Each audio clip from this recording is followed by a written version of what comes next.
દાગીના ચમકાવવાના બહાને ઠગાઈ કરનાર ગેંગ ઝડપાઈ। વલસાડ પોલીસે 4 આરોપીને પુણેથી દબોચ્યા। સોનાના ચાંદીના દાગીના લઈને થયા હતા ફરાર।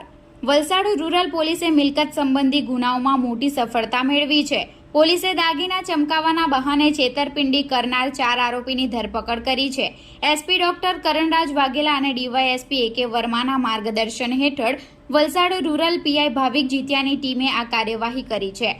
25 માર્ચ 2025ના રોજ 2 અજાણ્યા વ્યક્તિઓએ ફરિયાદીના ઘરે આવી ઉજાલા કંપનીના કર્મચારી હોવાનો દાવો કર્યો હતો। તેઓએ જૂના તાંબા અને પિત્તળના વાસણો ચમકાવવા માટેનો પાવડર બતાવ્યો હતો। આ રીતે ફરિયાદી અને તેમની દીકરીનો વિશ્વાસ જીતી સોનાની બુટ્ટી અને ચેઇનની ઠગાઈ કરી હતી। પોલીસે તપાસ દરમિયાન 150થી વધુ સીસીટીવી કેમેરાના ફૂટેજ ચેક કર્યા હતા।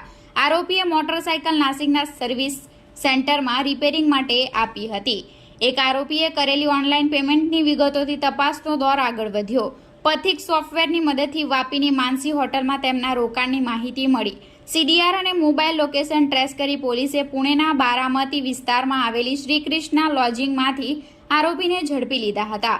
પકડાયેલા આરોપીઓમાં મોહમ્મદ પરવેઝ આલમ અહમદ, શહબાઝ મોહમ્મદ સિરાજ શેખ, વિનોદભાઈ રામજીભાઈ કેવલભાઈ ભગત, સંજયકુમાર નાગેશ્વર નંદીપ્રસાદ શાહ અને મોહમ્મદ ઇમ્તિયાઝ ગયાસુદ્દીન જલીલુદ્દીન શેખનો સમાવેશ થાય છે।